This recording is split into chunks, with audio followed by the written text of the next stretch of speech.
Aujourd'hui, dimanche 27 mai, je vais bien. Oui, je vais même très très bien. Maman, c'est toi. Non, aujourd'hui, c'est la fête des mères. Belle du monde. Les mères, Aucune les mamans, autre à la ronde. les daronnes. Sans elles, nous ne serions pas. Jolie. C'est à cause de qui vous nous supportez? Qu'y a-t-il de plus doux qu'une maman? Une maman à la peau des joues qui tombe avec grâce. Une maman à la moustache clairsemée, certes, mais tellement soyeuse. Le poil est rare, mais chatoyant. Les mamans, c'est vrai qu'on a envie de les chanter et de les célébrer. C'est la fête à maman. Oh, c'est joli. Qu'est-ce que c'est bien ça. Ah là là. On oublie que c'est con comme un tabouret, cette chanson, hein, que c'est écrit avec les pieds, mais c'est pour les mamans, alors on est tolérant. On est tolérant, surtout que parfois, c'est interprété magnifiquement. Ma mère, elle a quelque chose, Oh, ce que c'est beau. quelque chose dangereux. Même si chez ma maman à moi, pour être très très honnête, s'il y a une lumière, l'ampoule est de basse consommation. Oui. Maman, les petits bateaux qui Oui, vont tout n'est pas sur très bon. Et là, faut pas l'eau, déconner. Une qui chanson des idiote avec une voix pourrie et jambes. pas de musique, non. Mais oui. Arrêtez ça immédiatement. Sinon, aujourd'hui, Alain Souchon a 73 ans. Alain Souchon qui, lui aussi, chantait les mamans. Allô maman, bobo. Alain Souchon qui pense aux mamans. Sinon, aujourd'hui, c'est le début du fameux tournoi prestigieux de Roland Garros, évidemment. Évidemment. Roland Garros, rendez-vous des espoirs déçus du tennis français qui galèrent sur les cours en terre battue. Et rendez-vous gagnant des sponsors internationaux qui s'encanaillent dans les loges. Rendez-vous dont je me fous éperdument. Vous les femmes. Bonjour et bienvenue dans Vous les femmes. Une émission, évidemment, où je suis particulièrement bien entouré. Albert Algou, comment allez-vous? Je vais très bien et aujourd'hui je serai accompagné par plusieurs cousins. C'est vrai? Oui, Jean-Jacques, Jean-Philippe et Jean-Do.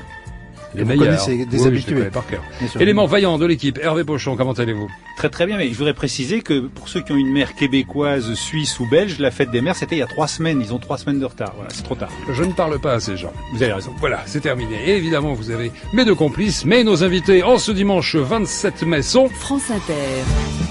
Vous les femmes, Daniel Morin. Chirurgienne, plasticienne, spécialisée dans la chirurgie des seins et de la médecine esthétique du visage. Elle signe Histoire plastique chez Stock, on dirait un exercice de diction. Isabelle Sarfati, bonjour. Bonjour, Comment allez-vous? très bien, merci. Alors, vous nous avez dit tout à l'heure, hors antenne, que si vous regardiez les gens, vous ne voyez pas forcément ce que vous pourriez faire comme intervention chirurgicale sur eux, c'est ça? Absolument pas. On est tous parano autour de cette table. Pas forcément, vous avez dit, Daniel. Donc parfois, oui. Non, pas du tout. Quand je regarde quelqu'un, je m'imagine pas. Les gens s'imaginent que je les regarde, que je les scanne en me disant tiens, il faudrait raccourcir le nez, enlever ceci. Pourquoi vous dites ça en regardant mon nez? Non, mais attendez, je suis parano quand même. mais- Chacun ne parle que de soi. Vous, vous imaginez ça, et moi, je ne vois rien sur votre nez. Je regarde votre visage globalement. En fait, la chirurgie plastique est là pour corriger ce que vous n'aimez pas. Pas ce que moi, j'aime pas chez vous. Et Il moi, y a ce que rien j'ai- que j'aime pas chez Et vous. moi, ce que je n'aime pas chez Hervé, vous pouvez faire quelque chose ou pas? Certaines rien, toi. missions extrêmement. Très bien. Avec Isabelle, face à Isabelle, nous avons une chanteuse soprane. Elle a pris d'assaut le théâtre du Lucernaire le 7 mai dernier, où avec 3 complices virtuoses, elle livre un abécédaire complet, 26 morceaux, jusqu'au 17 juin prochain. Anne Baquet, bonjour. Bonjour. Comment allez-vous? Formidable. Oui, Ah pas de oui. chirurgie esthétique à faire, vous êtes parfaite. Oh bah oui, évidemment. Non, moi j'ai pas besoin. Enfin, j'ai pas besoin. Vous n'avez pas besoin du tout, c'est une présentation sommaire. J'aimerais bien que notre ami Jean-Jacques Lang, comment allez-vous Jean-Jacques? Je vais très bien. D'ailleurs, Albert Algou m'a présenté tout à l'heure, donc je vais prendre le relais maintenant. Très bien, écoutez, c'est à vous. Oui, salut. Moi, jolie musique en arrière-plan. Salut vous les femmes. Quelle joie en découvrant l'identité de vos invités, Oui. de constater qu'elles incarnent mes passions les plus vives. Le chant, la musique et la chirurgie esthétique. Chez Anne Baquet, tout d'abord, talentueuse, surprenante, stupéfiante soprano, qui de récital en concert, de concert en spectacle, de spectacle en show, de chant en sérénade, de Oui, on sérénade a en... compris Jean-Jacques, allez-y, poursuivez. Ne jouez pas les rabats, je crois, Daniel. Où en étais-je déjà? Vous me paumez. Ah oui, Cher. chère Anne Baquet, vous nous enchantez en chantant les œuvres des compositeurs les plus divers. Rameau, Kurt Weill, Lully, Saint-Saëns, Granados, Villa-Lobos, Shostakovich, Dutilleux, Benjamin Britten, François Morel. Vous seriez pas en train de tirer à la ligne pour les droits d'auteur, là, par exemple? Mais vous voyez le vice partout, Daniel, et vous savez de quoi vous parlez d'ailleurs. Vous souillez tout. Oui, cher Anne Baquet, vous pouvez tout chanter. Les frères Jacques, Jean-Sébastien Bach, Offenbach, mais jamais de playback. Playback n'est pas un compositeur. Mais ne joue pas les marioles, Daniel. Ne joue pas à ça. Je voulais dire qu'avec Anne Baquet, c'est toujours du live. C'est pourquoi, lorsque vous ne chanterez plus au Lucernaire, cher Anne Baquet, je vous invite à vous produire avec vos amis d'ABCDR au Banana Café, temple du live. Temple où je vous invite aussi, chère Isabelle Sarfati, car c'est un endroit où la chirurgie plastique fait un tabac, c'est bien au Banana. Et pour ne rien vous cacher, j'y ai moi aussi eu recours. Mais ça se voit pas du tout, Jean-Jacques. Enfin, un mot gentil. Mais à vrai dire, je n'ai pas fait grand-chose. Un peu de French pédicure avec vernissage des ongles de pied. Oui.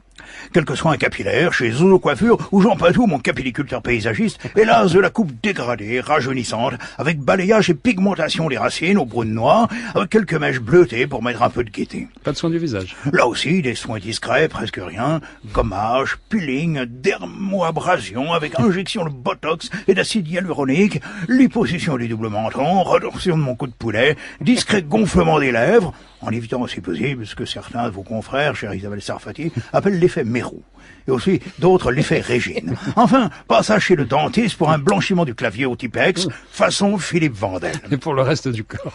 Là aussi, 3 fois rien, des broutilles insoupçonnables.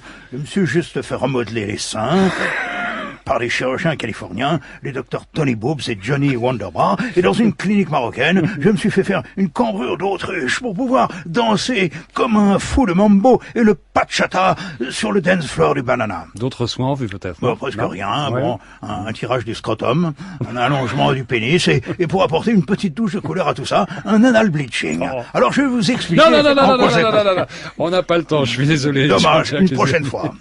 Vous les femmes, sur France Inter, nous sommes ensemble jusqu'à 18h. Frankie Goes to Hollywood avec Relax.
Frankie Goes to Hollywood avec Relax, et on était en train de se demander autour de la table si ça faisait partie des standards. Et oui, on est tous d'accord pour dire que ça fait partie des standards. Excellent titre. De quelle année?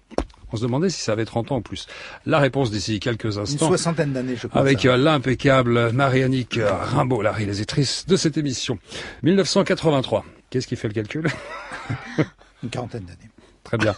Nous sommes en compagnie d'Anne Baquet, soprane, qui vient nous voir pour parler de son spectacle abécédaire au Lucernaire jusqu'au 17 juin. Et Isabelle Sarfati qui signe Histoire plastique chez Stock. Nous allons revenir sur quelques dates qui ont émaillé votre parcours. Mesdames, on commence par vous, Anne. Le 26 mai. 89. En fait, votre première scène. Ça s'est passé comment? Dans quelles circonstances? Est-ce que vous aviez peur? Bien sûr. Racontez-nous. C'est la première fois que je montais sur un plateau. La première fois qu'on m'a choisi, j'ai auditionné pour un rôle grâce à pas à mes talents de chanteuse, quelque chose, enfin si sûrement, mais parce que je parlais russe. Vous parliez russe? Vous parlez toujours russe? Oui, enfin un peu moins bien maintenant, mais... Vous avez fait une partie de vos études en Russie, à Saint-Pétersbourg? Oui, j'ai eu cette grande chance. Et quand je suis rentrée, j'ai un peu fait de la simultanée d'ailleurs. J'ai commencé comme ça. Et puis on m'a appelé complètement par hasard. Traduction, vous voulez dire? Oui, traduction simultanée. Excusez-moi. Oui, Merci pour la précision. la précision. Et c'était l'étude du chant? Oui, j'ai fait du chant là-bas, bien sûr. Voilà, j'ai reçu un coup de fil et puis on m'a dit, voilà, je cherche une chanteuse qui parle russe pour me remplacer sur un spectacle. Voilà, donc j'ai auditionné, je me souviens très bien, quelques mois avant, sur le grand plateau du Théâtre de la Ville. C'était dans une compagnie de danse qui était la compagnie Karine Saporta. Et puis voilà, c'était mon premier contrat. Ça y est. Donc je m'en souviens, c'était l'anniversaire de mon père en plus. Maurice Baquet. Avec qui j'ai tourné? Non. Si, j'ai tourné pour la télévision. Racontez-nous. Avec Maurice Baquet. Racontez-nous. Formidable comédien, il faut dire. Ah oui. Personnage. Comédien, formidable personnalité. Voilà. Oui. Musicien, alpiniste, très bon souvenir, oui. Voilà. Janvier 97, premier spectacle cette fois. C'est pas première scène, c'est premier spectacle. Oui, j'aime bien les premières fois. Et le premier spectacle, c'était J'aurais voulu devenir chanteuse, 97. On m'a proposé de faire mon premier récital. J'en ai fait maintenant, j'en suis à mon presque dixième création. Alors là, c'était une reprise parce que c'était la première fois. J'ai pu travailler avec une femme exceptionnelle qui était mon metteur en scène puisqu'elle venait du milieu de la danse. Alors je pense que le fait d'avoir fait pas mal de choses dans le milieu de la danse, j'étais attirée par ça. C'était une amie de ma mère. Ma mère était danseuse et... Je n'ai pas dansé avec sa mère. Non, mais danseuse exceptionnelle quand même. Bien qu'on peut arranger ça. Hein. Et voilà, donc c'est Claudine Allegra, elle était chorégraphe, elle a fait beaucoup de solos pour l'Opéra de Paris et c'était une femme avec un univers incroyable et qui m'a tout de suite, ça me correspondait. Et voilà, on a monté ce spectacle à 97 et j'en ai fait 150 de représentations. Donc, excellent souvenir. Oui. Janvier 2002, la première enregistrement avec un orchestre. Encore une fois, une première qui vous a marqué. C'était mon premier disque avec orchestre, donc très impressionnant, parce que j'enregistrais directement avec l'orchestre. C'est ce qui se fait de moins en moins maintenant. On fait ce qu'on appelle du re-recording. Mais c'est vrai j'avais 2 jours. Donc 3 titres par séance avec un orchestre de 40 musiciens. La majorité venait de l'Opéra de Paris. Et c'est vrai qu'il y a une pression. Oui, c'est pas une pression. Enfin, si, il y a une pression, mais je pense que c'est assez magique de pouvoir enregistrer dans ces conditions-là. L'orchestrateur François Robert, qui m'avait fait des orchestrations magnifiques, c'était un souvenir vraiment épatant, avec des créations de plein de compositeurs différents, la majorité, voilà. Absolument. Et ça, c'était le premier enregistrement. Oui, c'est le premier enregistrement. Un orchestre. Et on passe à une date très importante, le 27 mai 2018. France Inter, vous êtes dans l'émission Vous les femmes, pour parler de l'abécédaire, 26 morceaux endiablés, en compagnie de Claude, Amandine et Anne. C'est jusqu'au 17 juin prochain au Lucernaire. Qu'est-ce qu'on va trouver dans votre abécédaire avec vos 3 amis? Eh bien, c'est une idée au départ de ma petite camarade Anne Régnier, qui est donc au hautbois et au cor anglais, qui est à l'opéra. Et c'est une amie de 20 ans et elle me dit si on faisait un spectacle. On avait travaillé il y a quelques années ensemble, donc elle nous a réunis avec Claude Collet au piano, qui est une amie aussi de 20 ans aussi. Et on a trouvé dans l'orchestre de l'opéra une contrebassiste formidable qui est Amandine Déhan. Elles sont toutes solistes. Oui. Toutes virtuoses et solistes. Oui, des virtuoses, toutes virtuoses. Oui. Elle joue merveilleusement bien, donc il a fallu que je m'aligne aussi parce que d'être avec des musiciennes de haut vol. Vous chantez merveilleusement bien, Anne. Oui, mais c'est vrai que pour moi c'est je trouve toujours épatant de pouvoir être accompagné par des musiciens de haut niveau. Je trouve que ça élève tout de suite le débat parce qu'on sait que musicalement ça va être formidable et voilà. Alors on accroche pas et donc on se balade. On commence avec un Rameau, ensuite on passe à Courteval, on chante 2-3 chansons des frères Jacques, il y a du Piazzolla et puis on finit par un petit zapping, une petite commande on a demandé à un jeune compositeur du nom de Filippo, voilà, qui finit ce spectacle, mise en scène par Gérard Robert, qui a essayé de mettre en scène, vous me dites si je me trompe, parce que ce sont des musiciennes qui jouent à l'orchestre en majorité, et on a essayé de faire bouger. Elles ne sont pas statiques. Non, pas du tout. On évolue sur le plateau, on essaye de montrer, je pense, la musique sous un autre angle, tout en jouant des pièces entières. Parce qu'on ne sait pas un zapping comme la plupart des groupes, des quatuors, etc. Là, on joue vraiment des pièces en entier. On a voulu créer, une atmosphère un peu féminine parce qu'on est que des filles. Et puis c'est sous la joie de la bonne humeur, évidemment, parce qu'on est là pour s'amuser aussi. Et vous n'avez pas peur parce que vous représentez justement des musiciennes chanteuses aussi virtuoses dans leur domaine. C'est la musique classique. On a souvent l'impression que le domaine classique et assez guindé comme ça, le fait de le rendre léger, vous n'avez pas peur de faire peur justement à des puristes qui pourraient se dire ça manque de sérieux, même si c'est une super démarche de faire ça pour le rendre plus attrayant. Elle casse les codes parce que par exemple à un moment la contrebassiste joue debout sur le piano, si vous voulez, vous n'allez pas voir ça à l'opéra, c'est impossible. Et elle danse avec sa contrebasse. Oui, Amandine manie la contrebasse. Chaque instrumentiste manie leur instrument vraiment, elles ne font qu'un, c'est ça, oui, absolument. Et ça, c'est chouette, quoi, parce que chacun maîtrise son instrument et ce qui permet de pouvoir aller dans d'autres univers. Et puis, nous, on se pose pas la question de savoir si la musique. Moi, je pense que toutes les musiques, parce qu'on mélange plein de choses dans ce concert insolite, parce que on a appelé ça un concert insolite. Et je pense que toutes les musiques, si elles sont bonnes, peuvent être mélangées. Non, complètement. Moi, je pense, je trouve que faut essayer de casser un peu toutes ces barrières. C'est vrai que dans le milieu classique, c'est encore un peu, mais ça s'ouvre beaucoup quand même. Alors, parmi les spectateurs qui viennent vous voir, est-ce qu'il y a des gens, vous voyez dans la salle, que sont des amoureux du classique? Est-ce qu'ils se laissent prendre au jeu? Alors, oui et non, parce que c'est vrai que ça fait un moment que j'évolue dans ce milieu qui n'est ni le classique ni la variété. Ça fait maintenant depuis 97. Moi, je fais des spectacles qui justement faisaient de la création, mais où j'ai des musiciens classiques qui m'accompagnent. J'ai des partenaires comme Damien Nédonchel, qui est un pianiste extraordinaire, qui m'accompagne depuis des années, qui sont des pianistes classiques. Je fais tous les pianos, tout est écrit, et je navigue dans cet univers depuis très très longtemps. Et donc j'ai une chance extraordinaire, c'est que la presse écrite et la radio me suivent. Et il m'aide à amener justement un public, et ce public revient. Moi, j'ai des publics qui reviennent systématiquement à chaque spectacle. Donc ça grossit et voilà. Et c'est même louche parce que je m'explique. J'ai cherché une mauvaise critique. J'ai toujours pas trouvé. Voilà. J'ai peut-être pas assez cherché. Non, parce que vous êtes, je ne sais pas. Il lit beaucoup la presse. Mais non, mais on n'a pas trouvé. Je sais pas si il y a un très bon papier dans le Parisien mardi dernier. Oui, on a pas mal. On a encore d'autres qui vont sortir. Excellente presse. Abécédaire au Lucernaire jusqu'au 17 juin. C'est au 53, la rue Notre-Dame-des-Champs. Oui, je crois. 53 rue Notre-Dame-des-Champs. C'est dans le 6e arrondissement. Isabelle Sarfati. 1977, vous ratez l'IDEC, qui aujourd'hui s'appelle la FEMIS. Un bon souvenir d'échec? Quel salopard. C'était immédiatement après le bac, quelques jours après le bac. Et j'ai eu réellement la sensation que j'avais rien à dire. C'est-à-dire que je voulais faire du cinéma à ce moment-là. Et j'étais devant un jury qui me regardait, et qui me disait, mais qu'est-ce que vous voulez dire? Et j'avais 17 ans, et je disais, mais je sais pas encore. Donc j'ai arrêté. Pas prête. Ouais. Et après, donc... après, j'ai fait médecine. Terminé les velléités de cinéma.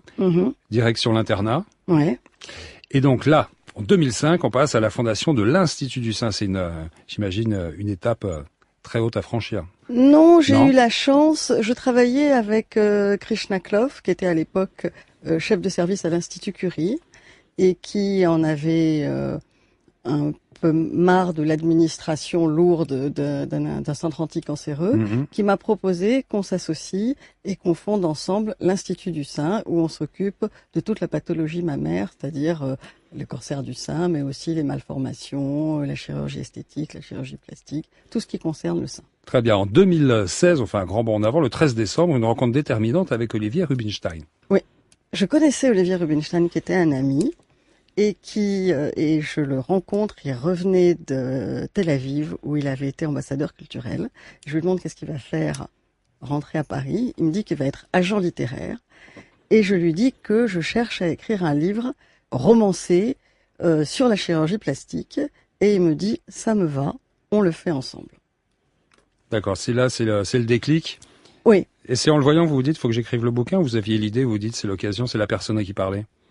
J'avais l'idée, mais je savais pas comment le proposer, à qui le proposer, sous quelle forme le faire, et j'avais besoin de quelqu'un pour travailler dessus. Je pouvais pour pas trier écrire tout ça et toute pour seule. vous aiguiller. Oui, j'avais besoin d'un co-auteur, et donc on était à l'anniversaire de Sandra Bache, que je ne connaissais pas à ce moment-là, et qui était en face et qui nous entend parler de ce livre, et qui dit, moi, je veux bien être co-auteur sur ce livre, ça m'intéresse. Et à ce moment-là, il s'est noué une équipe qui a permis à ce livre d'exister.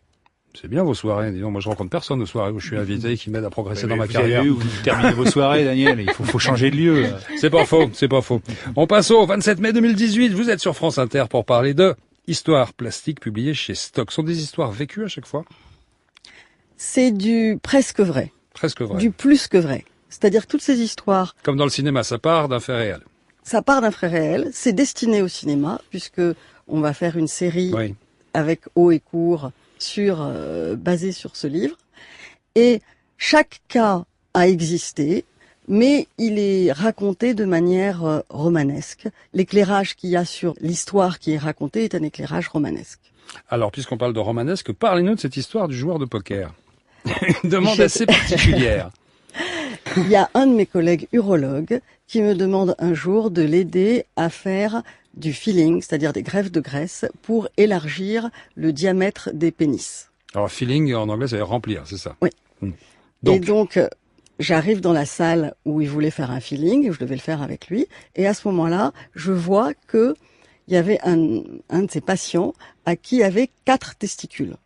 Il avait 2 testicules normaux, et il s'était fait rajouter 2 prothèses de testicules, parce qu'il y a de la place dans le scrotum, donc je vois 4 testicules comme ça. Je regarde, je dis, mais qu'est-ce qui se passe? Pourquoi? Qu'est-ce qu'il voulait? Il me dit, il en voulait des grosses. Comme fallait pas enlever les testicules normaux, on a mis des grosses à vous côté allez faire des un bon petites. film avec ça. Faut trouver le comédien. Et alors, je comprenais absolument pas pourquoi quelqu'un voulait vouloir des gros testicules. J'ai demandé à toutes mes copines, est-ce que la taille des testicules des hommes, c'est quelque chose qui te parle? Et tout le monde m'a dit, mais pas du tout, on s'en fiche. Vous voulez faire des quadruplés, peut-être? Mais même pas ça, c'est que, en fait, c'est une métaphore par rapport à en avoir des grosses. Le type, c'est un joueur de poker. Et le médecin m'explique que qu'à chaque fois qu'il bluffait, il avait besoin de toucher ses testicules et de sentir qu'il en avait des grosses. D'accord, c'était comme rassurer. Oui, pour conjurer le sort. Pour en Italie, des fois, c'est du lourd. C'est très lourd. On a ce geste, mais pas obligé d'en avoir 4 quand on veut avoir la chance. Mais peut-être qu'il en avait non, que mais deux petites, les autres étaient petites. Ouais, c'est ça le Donc problème. il voulait toucher des gros testicules pendant qu'il bluffait au poker. Ouais. Et donc vous allez faire un film, par exemple, avec cette histoire. Donc vous cherchez un comédien qui en a 4. Et vous avez déjà repéré quelques acteurs, vous avez des contacts? On a fait un petit casting et ça va aller. Et pour une fois, ceux qui boitent étaient pris avant les autres. En général, vos clients, ils en veulent plus ou ils en veulent moins? De quoi? En général. Les gens viennent pour se faire rajouter ou pour se faire enlever? Retirer de la graisse. Ouais. Rajouter des seins. Ouais. En général, retirer du nez. Retirer des rides. Rajouter des lèvres. Voilà. D'accord. En fait, ça s'équilibre. Oui. Ça s'équilibre. On vous a demandé, mesdemoiselles... Elle a une question. Ah, qu'est-ce qu'il y a? Il y a un âge? Il y a un âge de départ où ça peut commencer très jeune, où il y a une... Il y a des traditions. Oui, c'est intéressant. Ça dépend si on parle d'esthétique ou de réparatrice. Correction. Si c'est des malformations, Il n'y a pas d'âge de départ. On peut opérer un jeune enfant d'une malformation. Par contre, si c'est quelque chose de normal et une demande esthétique, c'est plus tard. En tout cas, en esthétique, il faut que la demande émane de quelqu'un qui est en âge de le demander. D'accord. Et ça peut commencer assez tôt? Est-ce que maintenant vous sentez que, par exemple, les jeunes femmes viennent de plus en plus tôt pour... parce que moi, j'en croise maintenant. Si une jeune fille de 14 ans vient vous voir et qu'elle vous dit refaites-moi le nez ou faites-moi des seins, ou faites-moi des seins énormes. Mais... Non, mais par contre, ma bouche. Faut l'aval des parents. Si elle a, d'abord, on n'a pas le droit d'opérer une mineure sans l'aval des parents. Et ensuite, si elle vient et qu'à 14 ans, elle a une poitrine qui lui arrive au nombril et qu'elle fait du 85 ça va pas diminuer avec l'âge. C'est peut-être pas nécessaire de la laisser se structurer autour d'un complexe, de la laisser se voûter et pour attendre 18 ans. On peut à ce moment-là opérer à 14 ans. Là, c'est déjà quasiment réparateur pour soulager le dos, j'imagine. C'est difficile de faire la distinction, la limite franche entre la chirurgie esthétique demandez-moi, et la moi j'ai un avis. Mais venez consulter avec moi. Demandez-moi, enfin. Mince alors, on vous a demandé, mesdames, un titre qui vous rappelait un souvenir. Et Isabelle, vous avez demandé David Bowie.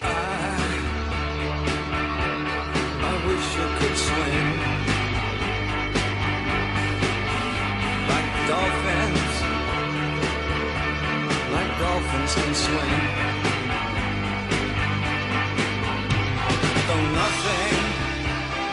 nothing will keep us together. We can beat them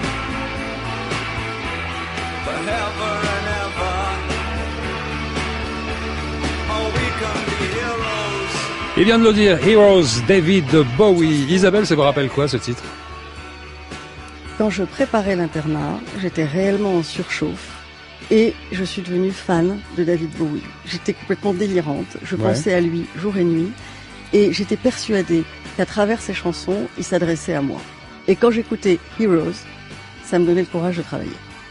C'est ça, vous arriviez à canaliser votre surplus d'énergie en vous disant il y a David Bowie qui m'accompagne. Il est là, il est à côté de moi, il passe l'internat à côté de moi, tout va bien se passer.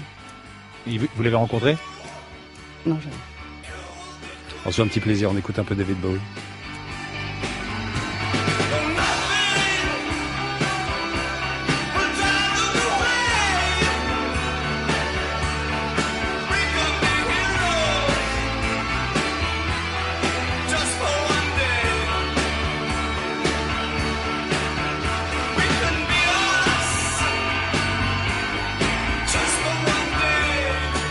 Quand vous opérez, vous mettez de la musique?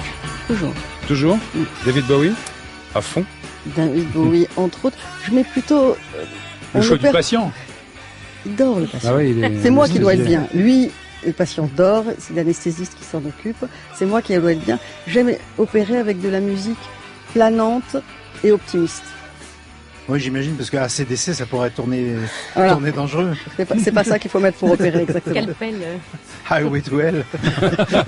Écoutez, j'avais demandé 4 testicules. Avec scalpel. Avec 18, là, j'en ai beaucoup trop. Ouais, c'est assis d'ici, hein, vous trouvez rien. Anne Baquet, on change de registre. Vous avez demandé Winter Morning.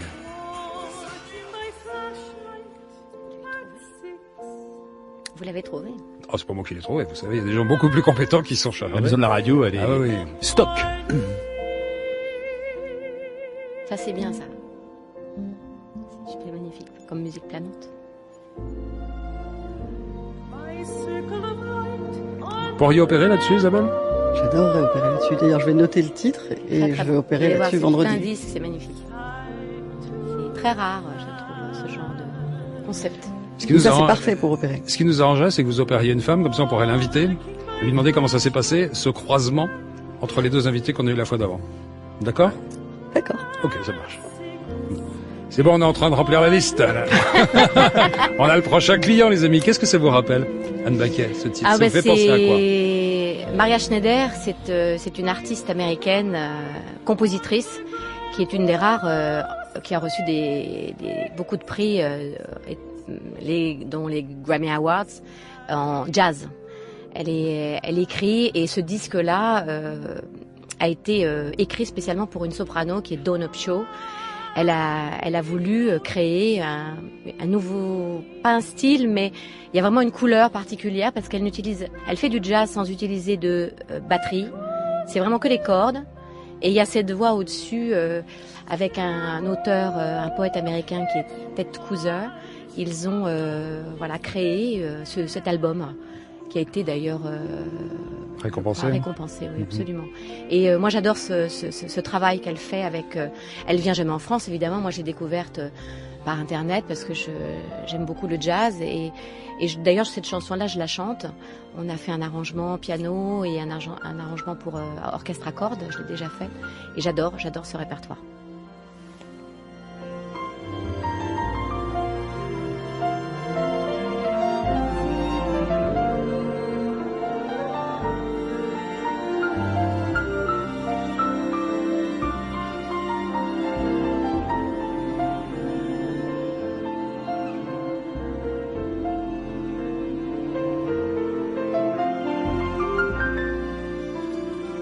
Vous les femmes jusqu'à 18h sur France Inter en compagnie d'Anne Baquet qui vient nous voir pour son spectacle ABCDR au Lucernaire jusqu'au 17 juin. Également Isabelle Sarfati qui signe Histoire plastique chez Stock. Isabelle, Anne, on va revenir sur vos vies mais façon inter. Façon inter, ça veut dire qu'on va vérifier si vous êtes généreuse, en empathie avec les moins chanceux que vous, les pauvres. Bref, on va faire un petit point lutte des classes, on va vous intériser.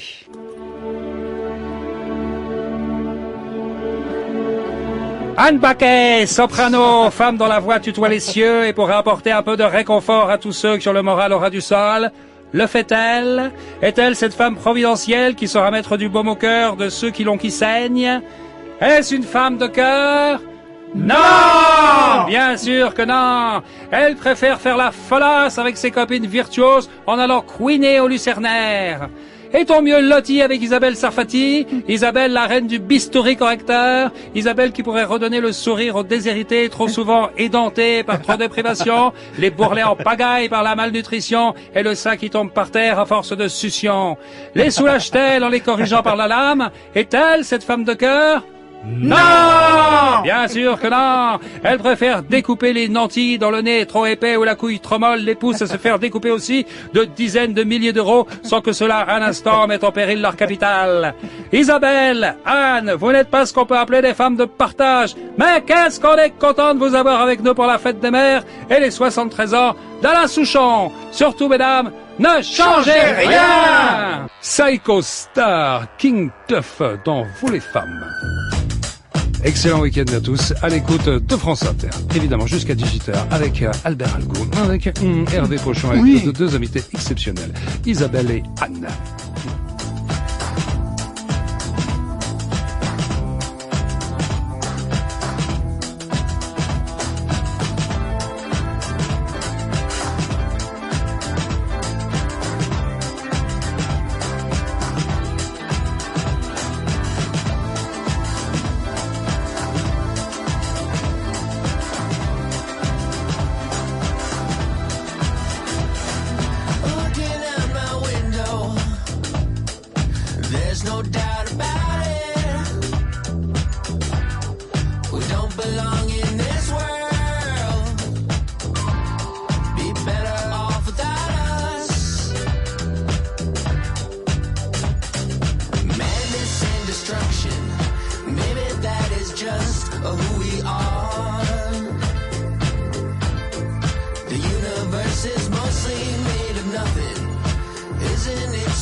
But isn't it so beautifully bizarre that here we are, watching the wind blow, watching the wind blow, watching the rain so hard, watching the fire getting higher on this strange little star.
King Tuff avec Psycho Star dans Vous les femmes sur France Inter. Vous les femmes. Oh, ange de douceur, Daniel Morin étends sur ma souffrance sur France Inter. le charme caressant de ta douce présence. Et la douce présence double, Isabelle Sarfati qui signe Histoire plastique chez Stock et Anne Baquet, soprano qui vient nous voir pour le spectacle abécédaire au Lucernaire. Elle est avec ses 3 copines virtuoses jusqu'au 17 juin. Mesdames, Isabelle, il paraît que vous testez pas mal de choses sur vous. Qu'est-ce que vous avez fait ou défait sur votre personne? Pas mal de choses. Il en est fait. d'une indiscrétion, ce Daniel. C'est incroyable. Vous n'êtes pas obligé de répondre, hein. Ah bah, elle pourra pas si vous continuez de parler, là. Moi, je suis un peu exhibitionniste sur le sujet. Ah bah allez-y. Oui, donc, je vous c'est écoute. pas gênant. On peut couper le micro des deux, s'il vous plaît. J'aimerais me concentrer. J'ai commencé, j'ai fait la première intervention que j'ai faite, c'était j'ai fait avancer mon menton. En fait, je trouvais que j'avais un très grand nez. J'avais été voir un plasticien pour voir ce que je pouvais faire pour mon nez. Et quand j'ai vu le projet qu'il me proposait, je me suis dit ça m'intéresse pas du tout, c'est pas du tout moi. J'ai absolument aucune envie qui touche à mon nez. Ça correspond pas. Mais j'ai vu qu'en touchant le nez, il avait retouché le menton en même temps. Et il m'avait expliqué c'est un équilibre, en fait. Le nez paraît d'autant plus grand que le menton part en arrière. Et si on rééquilibre en avançant un tout petit peu le menton, eh ben le nez paraît moins projeté. Et je trouvais que c'était très intelligent et que avancer le menton, ça pouvait pas me dépersonnaliser. Tandis que toucher à mon nez, j'avais vraiment peur de ne plus me retrouver. Et donc je dis alors on abandonne le nez et on va avancer légèrement le menton. C'est comme si on trouve que la terrasse est trop longue. En fait, il faut agrandir le jardin. Un petit peu. D'accord. J'essaye d'être poétique. pratique. Hein, C'est j'essaye d'être pratique. C'est son côté paysagiste. Oh là là, Mais effectivement, tout est une question d'harmonie, c'est-à-dire grand par rapport à quoi, petit par rapport à quoi, et si on modifie subtilement l'harmonie des choses, quelquefois c'est bien. Et l'opération, c'est vous qui l'a faite sur vous-même ou pas? Non. Oui, c'est ça. Non, parce que c'est ça le vrai challenge. Avec un miroir. Ah bah Sans anesthésie, sans anesthésie, en écoutant Kenji Girac. Et là, on atteint des sommets. Donc, alors, le menton, on l'avance un petit peu. Qu'est-ce que vous avez fait d'autre? Ensuite, j'ai fait une lipoaspiration des cuisses. Mhm. Ensuite, je me suis fait mettre des prothèses mammaires. Ensuite, j'ai trouvé que c'était beaucoup trop gros. Et vous les avez enlevés ou vous avez grossi autre chose pour qu'on les voit moins? Ah bah tout est une histoire de proportion. Vous avez totalement raison. Oui. Vous avez totalement raison. Moi, je vois des filles, par exemple, une indication qui n'existait pas il y a quelques années, c'est d'augmenter les fesses des filles. Oui. Et effectivement, quand quelqu'un a des courbes, si les courbes sont harmonieuses, la taille paraît plus fine, les fesses paraissent plus rondes et c'est plus joli. Et cette démarche de faire des opérations chirurgie esthétique sur vous-même, c'est pour mieux appréhender justement les opérations, essayer de mieux comprendre vos patients, ou c'est juste parce que vous avez envie de le faire? Ah non, j'ai pas du tout une vocation de cobaye Non. pour apprendre sur moi-même ce que les autres vivent. Non, je trouve qu'il y a un réel plaisir, en tout cas moi je prends un réel plaisir à pouvoir modifier quelques petits trucs dans mon physique. j'ai l'impression d'une petite prise de pouvoir. Ça me permet d'accepter des choses sur lesquelles je peux pas faire grand-chose. Et je trouve que c'est assez agréable de penser que on a une marge de liberté entre la génétique et le temps qui passe, qui sont quand même deux choses sur lesquelles on peut pas grand-chose. Le fait d'avoir une petite marge de liberté, ça me donne de l'oxygène. Et tous les gens qui ont des complexes pour une raison que X ou Y, qui les regardent, qui ont l'impression d'être trop gros, d'avoir un nez trop grand, trop long, vous leur conseilleriez de franchir le pas parce que ça va leur faire un bien fou, leur dire on est comme ça, prenez sur vous. Parce qu'il y a une dimension quand même psychologique qui peut aider à ce que les gens se sentent mieux. Pas forcément. Non. Quelquefois, il vaut mieux s'accepter. Une chose est sûre, les complexes sont plus visibles que les défauts. Ce qui est inesthétique, c'est rarement le défaut de quelqu'un, et c'est souvent son complexe. Donc, il faut réussir à surmonter ce complexe. Pour certaines personnes, ça va être de s'accepter, de passer à autre chose. Pour d'autres personnes, ça va être d'avoir une petite action sur ce complexe, mais il faut réussir à corriger non pas le défaut, mais le complexe. Qu'est-ce qui coûte le moins cher en opération, pour savoir un petit peu si on veut commencer pas cher, on n'a pas beaucoup de moyens. Alors, les gens me posent rarement la question en arrivant des prix plutôt que de l'indication. Moi, je pense à la personne qui écoute et qui dit « Oh, je me ferais bien avancer le menton, mais combien ça coûte ?» Ou les lèvres, Voilà, les lèvres, c'est sûr que la médecine esthétique coûte beaucoup moins cher que la chirurgie esthétique, déjà. Parce que ce qui coûte cher dans la chirurgie, c'est que on est dans un bloc opératoire, donc il y a la location de la salle qui est hyper technique. Quand quelqu'un se fait opérer, il y a 6 ou 7 personnes autour de la personne pour s'occuper d'elle, ça coûte cher. Faire de la médecine esthétique, c'est juste dans un cabinet médical avec un médecin et une patiente. Oui, mais le menton, on peut pas le faire en médecine esthétique, j'imagine. Le menton, c'est de la chirurgie esthétique, non? On pourrait très bien avancer un tout petit peu le menton en injectant de l'acide hyaluronique pour le projeter un petit peu. D'accord, juste la pointe du menton. D'accord. Oui, on peut corriger l'ovale du visage avec de l'acide hyaluronique à certains endroits. Donc la médecine esthétique, effectivement, coûte beaucoup moins cher que la chirurgie. Bon, alors c'est combien en médecine esthétique, le menton avec un petit peu d'acide, là? Vous pouvez faire un devis à notre ami Hervé, parce que... Non, mais il faut rappeler à Hervé que c'est une émission, pas une consultation. Non, mais Hervé, tout à l'heure, il y a Daniel, il prend des renseignements, il dit bon, est-ce que vous vous intéressez à la psychologie du patient? Je me dis bon, maintenant, on va savoir combien ça coûte.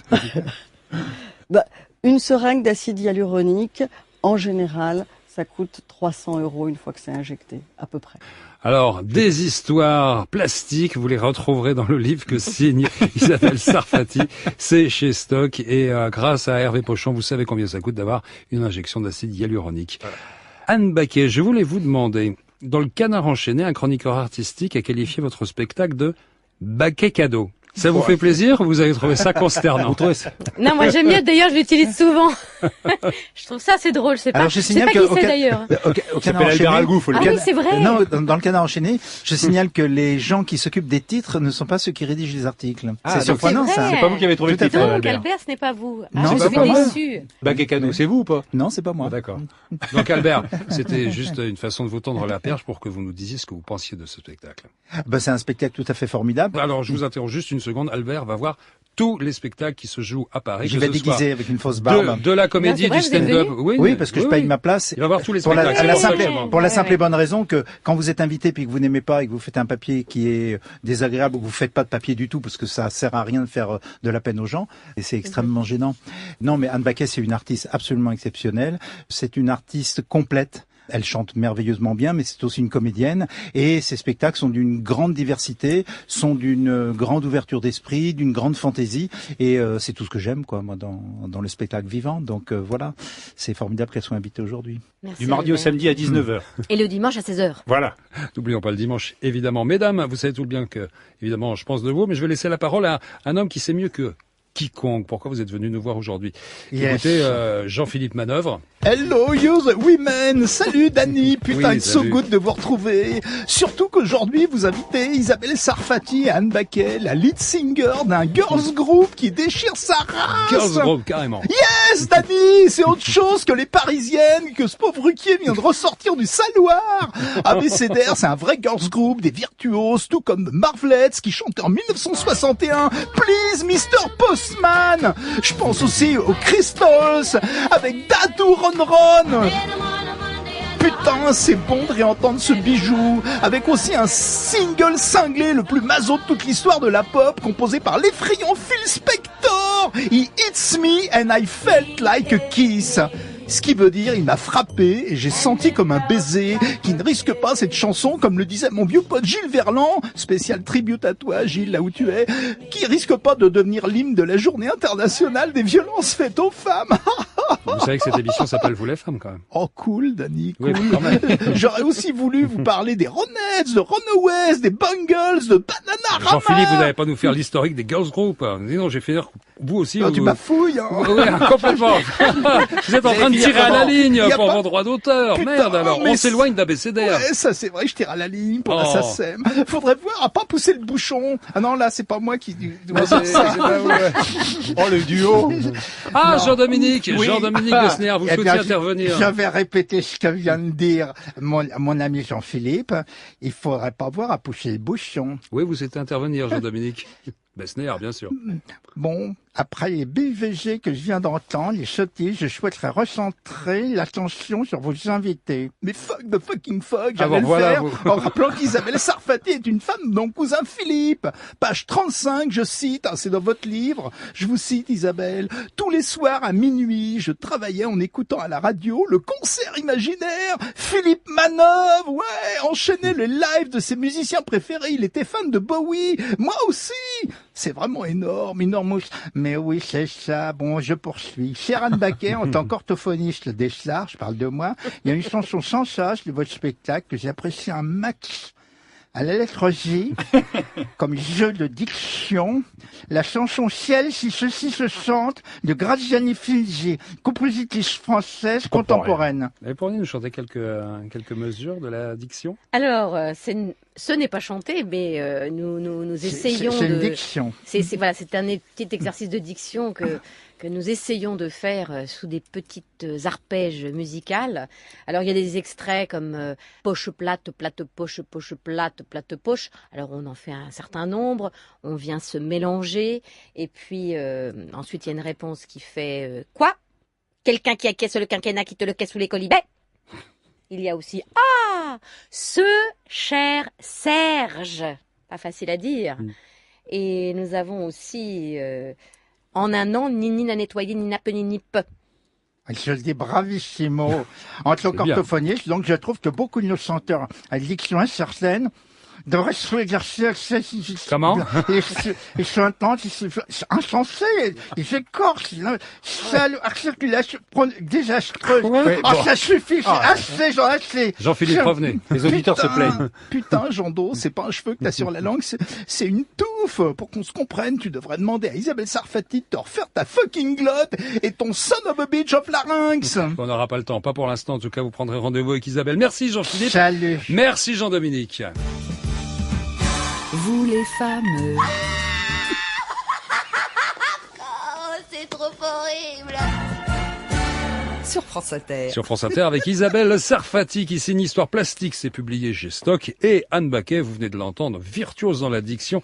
Son spectacle abécédaire, c'est au Lucernaire, c'est jusqu'au 17 juin. Est-ce que d'un soir à l'autre, le spectacle varie? Mais le public n'est pas le même. Oui. Donc, Mais l'alphabet évidemment- n'évolue pas. Non, l'alphabet n'évolue pas. Mais En fonction des réactions? Oui, et puis ce qui est passionnant, c'est le fait de se dire, bah voilà, il faut que le public est nouveau, ils viennent nous entendre pour la première fois pour la plupart, donc c'est à chaque fois une première fois.